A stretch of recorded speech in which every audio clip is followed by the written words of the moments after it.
பொங்கல் பண்டிகையை கொண்டாட மக்கள் சொந்த ஊர்களுக்கு செல்லும் வகையில் ரயில் டிக்கெட் முன்பதிவு செப்டம்பர் 12ஆம் தேதி முதல் தொடங்கப்படும் என தென்னக ரயில்வே தெரிவித்திருக்கிறது. இதுகுறித்தான விவரங்களோடு இணைந்திருக்கிறார் எம்முடைய செய்தியாளர் வெங்கட்ரமணன்.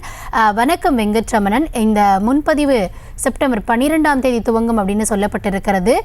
ஏதாவது சிறப்பு ரயில்கள் ஏதாவது இயக்கப்படும் தகவல்கள் இருக்கிறதா? விரிவான விவரங்கள். வணக்கம் கௌதமி. 2025ஆம் ஆண்டிற்கான பொங்கல் பண்டிகைக்கான ரயில் முன்பதிவு நாளை மறுநாள், அதாவது செப்டம்பர் 12ஆம் தேதி முதல் தொடங்கப்படும் அப்படின்னு தென்னக ரயில்வே தெரிவித்திருக்கிறார்கள். ஒவ்வொரு முறையும் தீபாவளி, பொங்கல் போன்ற பண்டிகைகளுக்கு சென்னையிலிருந்து சொந்த ஊர்களுக்கு மக்கள் செல்வார்கள்.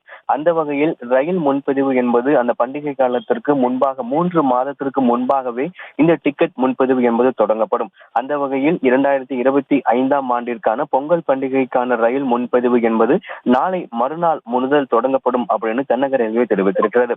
ஜனவரி 10ஆம் தேதி பயணம் மேற்கொள்வதற்கு செப்டம்பர் 12ஆம் தேதியும், ஜனவரி 11ஆம் தேதி பயணம் மேற்கொள்வதற்கு செப்டம்பர் 13ஆம் தேதியும், ஜனவரி 12ஆம் தேதி பயணம் மேற்கொள்வதற்கு செப்டம்பர் 14ஆம் தேதியும், ஜனவரி 13ஆம் தேதி பயணம் மேற்கொள்ள செப்டம்பர் 15ஆம் தேதியும் டிக்கெட் முன்பதிவு நடைபெறும் அப்படின்னு தென்னக ரயில்வே தெரிவித்திருக்கிறார்கள்.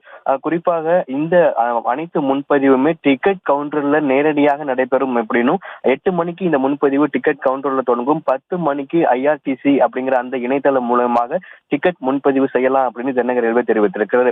சிறப்பு ரயில்கள் இயக்குவது குறித்து பின்னர் வரக்கூடிய நாட்கள்ல முறையாக அறிவிப்பு வெளியிடப்படும் எனவும் தென்னக ரயில்வே தெரிவித்திருக்கிறது. ஒவ்வொரு பண்டிகை காலத்து சமயத்திலும் 3 மாதத்துக்கு முன்பாகவே டிக்கெட் முன்பதிவு என்பது தொடங்கப்படுவது வழக்கம்.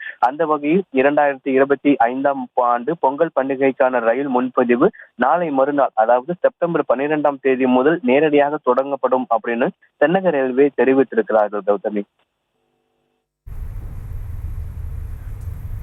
தற்போதைய விவரங்களுக்கு நன்றி வெங்கட்ரமணன். செய்திகளை உடனுக்குடனும் துல்லியமாகவும் தெரிந்து கொள்ள சப்ஸ்கிரைப் பண்ணுங்க.